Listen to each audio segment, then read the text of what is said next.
नमो नमः। परस्मै पद लकार की इस आज की कक्षा में आज का पुनः स्वागत है।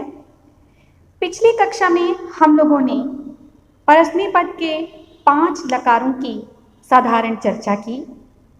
उसमें हमने लट लकार, लोट लकार और लृट लकार के प्रत्ययों के अध्ययन के साथ साथ धातुओं का प्रचलन भी सीखा। साथ ही साथ प्रत्येक धातु रूप के अर्थ को भी जानने का हमने पूरी तरह से प्रयास किया। निश्चित ही आप लोग उसे बहुत अच्छे से समझ गए होंगे, क्योंकि आप लोगों ने बहुत सारा अभ्यास कार्य करने के बाद भिजवाया, दिखाया। सभी को साधुवाद। आज हम अगले 2 लकारों का अध्ययन करने जा रहे हैं। निश्चित ही केवल प्रत्ययों का अध्ययन करने मात्र से आप लोगों को धातु चलाना भी आ जाएगा और साथ ही साथ आप लोग अर्थ को भी बहुत अच्छे से समझ जाएंगे। तो सर्वप्रथम शुरू करते हैं लंग लकार से, जिसका अर्थ है भूतकाल। भूतकाल के लिए हम जिन प्रत्ययों का प्रयोग करते हैं आप लोगों के सामने हैं। ये हैं त, ताम, न।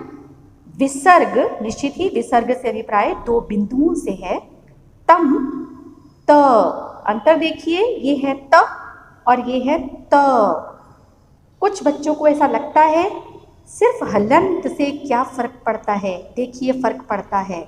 हलंत लगते ही ये प्रथम पुरुष का एक वचन है, लेकिन हलंत हटते ही ये मध्यम पुरुष का बहुवचन है। मैं उम्मीद करती हूँ कि आप लोग समझ पा रहे होंगे विसर्ग से, हलंत से शब्दों के अर्थ में कितना परिवर्तन आता है, विशेषतः संस्कृत में। तो आइए आगे देखें। ये है म और उसके बाद है आव, आम। आप ध्यान दे रहे होंगे, मैं इसे आव, आम नहीं कह रही हूँ, क्योंकि आम बिल्कुल ऐसा होगा जैसे ताम बोल दिया, तो ताम बोलने पर म हलंत है, जबकि आम यानी ये अ से खत्म होना चाहिए, आकार होना चाहिए इसके पीछे, अ वर्ण के साथ ये खत्म होगा। जब आप इसकी धातु चलाएंगे तो बिल्कुल ऐसे ही इस नियम को समझें।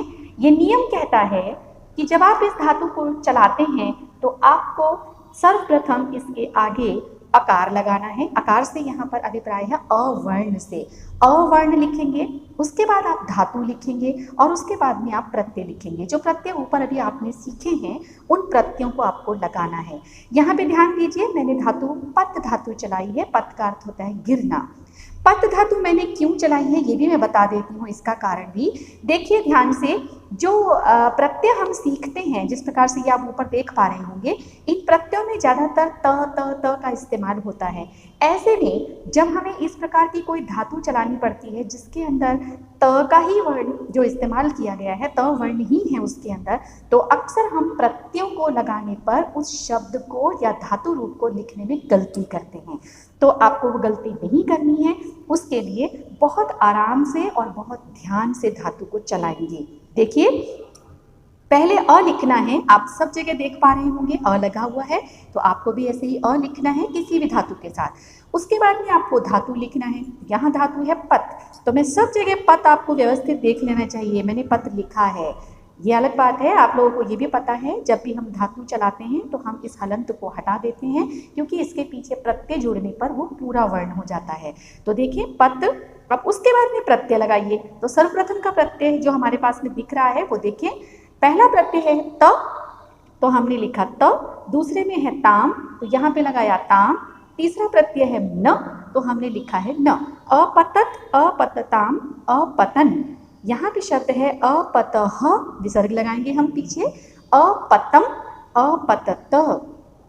और अंतिम की तरफ हम देख रहे हैं उत्तम पुरुष में अपतम, अपताव, अपताम। जहाँ तक इनके अर्थ की बात है, ये हमने जैसे पिछली बार सीखा था, बिल्कुल हम उसी आधार पर इसको सीखने का प्रयास करेंगे। देखेंगे आप लोग, यहाँ पे आप देख पा रहे होंगे शब्द लिखा हुआ है जैसे अपतत, तो ये अपतत प्रथम पुरुष के लिए इस्तेमाल हुआ है, जिसका मतलब है वह।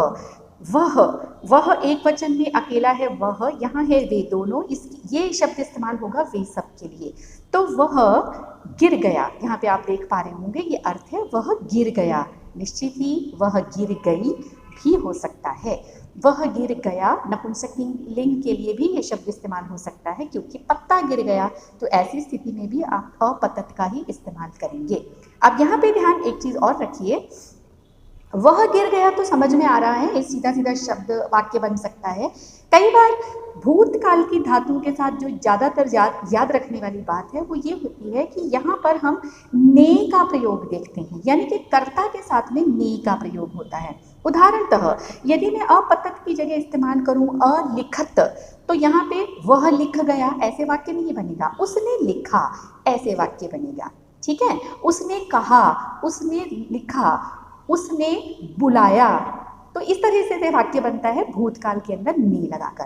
तो यहाँ देखेंगे, यहाँ पर हम साधारणतः वह के साथ लिख पा रहे हैं, इसका अर्थ है वह गिर गया, इसका अर्थ होगा वे दोनों गिर गए, यहाँ पे होगा वे सब गिर गए। मैंने पूरा लिखने की जरूरत नहीं, समझिए आप लोगों को पता है, जल्दी से बता देती हूँ। मध्यम पुरुष के अंदर यहाँ पे है तुम गिर गए, तो ये जो है ये है तुम दोनों गिर गए। यहाँ पे मैंने 5वें नंबर पे वाक्य में लिखा है तुम दोनों गिर गए।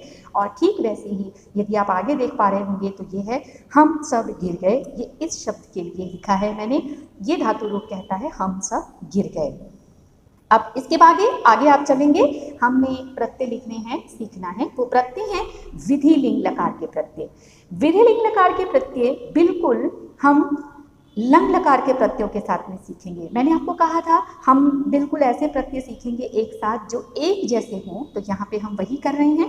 लंग लकार के प्रत्यय आपने लिखे हैं, जैसे त ताम न विसर्ग तम त म आव आम, ये प्रत्यय लिखे हुए हैं, मैंने वही प्रत्यय लिखे हैं। अब आपको इसके अंदर क्या करना है, बस आसान से एक शब्द इसके अंदर जोड़ देना है और वो आपके विधि लिंग लकार के प्रत्यय होंगे। और वो वर्ण है, वो शब्द है, वो अक्षर है, वो है आपको जोड़ना है एत।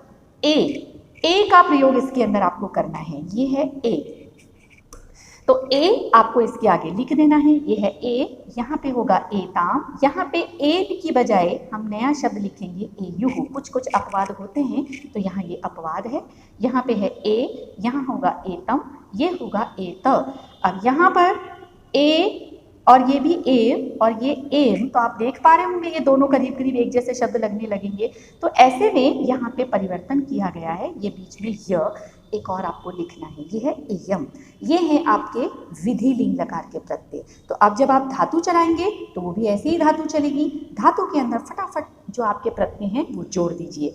धाव के साथ में एत जोड़ेंगे, बनेगा धावेत, यहाँ पे होगा धावेताम, यहाँ पे बनेगा धावेयुः, इसे कहलाएंगे, यहाँ पे होगा धावेः, ये होगा धावेतम, यहाँ पे बनेगा धावेत, यहाँ होगा धावेयम, ये होगा धावेव, और इसे कह शब्द बनाएगा, यहाँ पे बनेगा धावेम।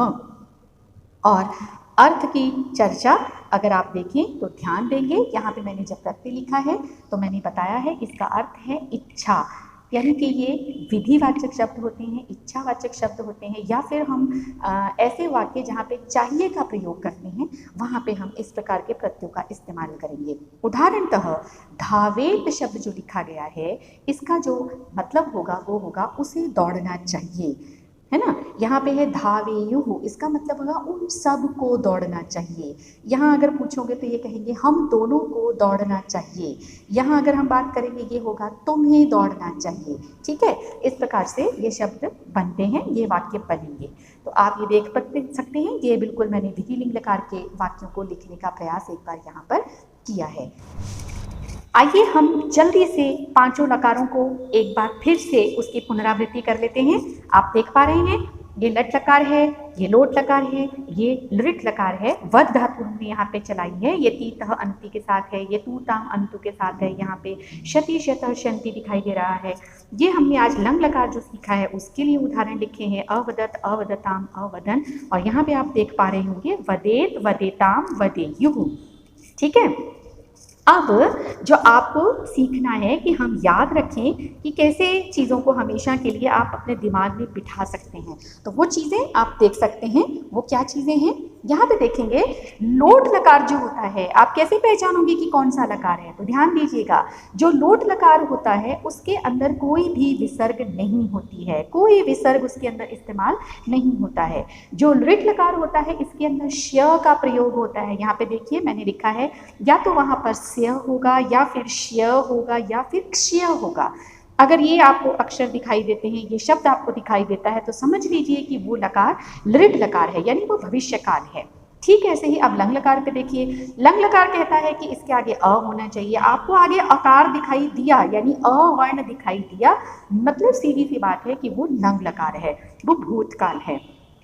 और जैसे ही आप विधिलिंग की तरफ आते हैं बिल्कुल स्पष्ट है, यहाँ पे आप जान लीजिए कि इसके अंदर प्रयोग होगा एकार का, यानी कि ए वर्ण का। जैसे देखिए आप वदेत वदेताम वदेजु सब जगह पर ए दिखाई देता है, ठीक है ना। तो हमें क्या समझ में आया, लोट लकार में कोई विसर्ग नहीं होगा, लृट लकार में स्यति स्यतः श्यति ये प्रयोग होगा, लंग लकार में अ का प्रयोग होगा, आगे विधिलिंग लकार के अंदर ए का प्रयोग दिखाई देगा, और ये चारों ही स्थितियां जहां पर नहीं है वहां पर लट लकार होगा।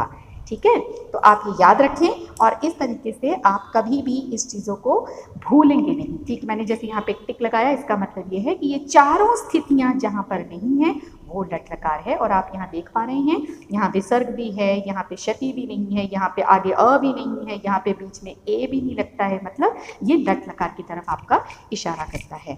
मैं उम्मीद करती हूँ आप लोग ये लकार समझ गए होंगे, इनके प्रत्ययों को लगाना सीख जाएंगे। अब आप धातुओं को चला सकते हैं। धातु चलाएंगे पत, आप चलाएंगे स्था, आप चलाएंगे खाद, और आप चलाएंगे चल।